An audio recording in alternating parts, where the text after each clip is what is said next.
കണ്ണൂർ ഉളിക്കലിൽ വീടിന്റെ ടെറസിന് മുകളിൽ ബോംബുകൾ കണ്ടെത്തി. പരിക്കിളത്തെ കക്കുവപ്പറമ്പിൽ ഗിരീഷിന്റെ വീട്ടിൽ നിന്നാണ് ബോംബുകൾ കണ്ടെത്തിയത്. ഇയാളുടെ പറമ്പിൽ നിന്നും സ്ഫോടന ശബ്ദം കേട്ടതിനെ തുടർന്നായിരുന്നു പരിശോധന ആരംഭിച്ചത്.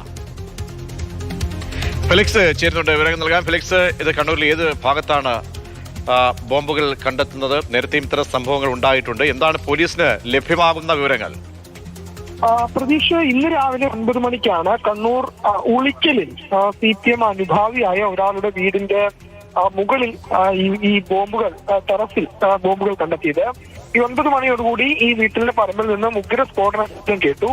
തുടർന്ന് നാട്ടുകാരാണ് പോലീസിൽ അറിയിച്ചത്. അങ്ങനെ ഉളിക്കൽ പോലീസ് എത്തി പരിശോധന നടത്തി. പക്ഷേ ഈ പറമ്പിൽ നിന്നും ഒന്നും കണ്ടെത്താനും കഴിഞ്ഞില്ല. പിന്നീട് ഇരിട്ടിയിൽ നിന്നും ബോംബ് സ്ക്വാഡ് അടക്കം സ്ഥലത്തെത്തി നടത്തിയ പരിശോധനയിലാണ് ഈ വീടിന്റെ ടെറസിന് മുകളിൽ ഈ ബോംബുകൾ കണ്ടെത്തിയത്. 3 ഐസ്ക്രീം ബോംബുകളാണ് കണ്ടെത്തിയിട്ടുള്ളത്.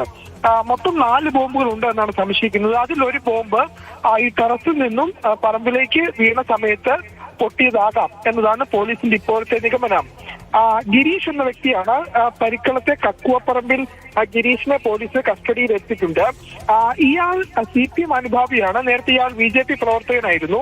1 വർഷം മുമ്പാണ് ഇയാൾ BJP വിട്ട് CPM-ൽ ചേർന്നത്. ഏതായാലും 3 ഉഗ്രശേഷിയുള്ള ബോംബുകൾ പോലീസ് കണ്ടെടുത്തിട്ടുണ്ട്. ബോംബ് സ്ക്വാഡ് ഈ ബോംബുകൾ നിർവീര്യമാക്കുകയാണ്. ഏതായാലും സംഘർഷബാധിത മേഖലയല്ല ഈ പ്രദേശം.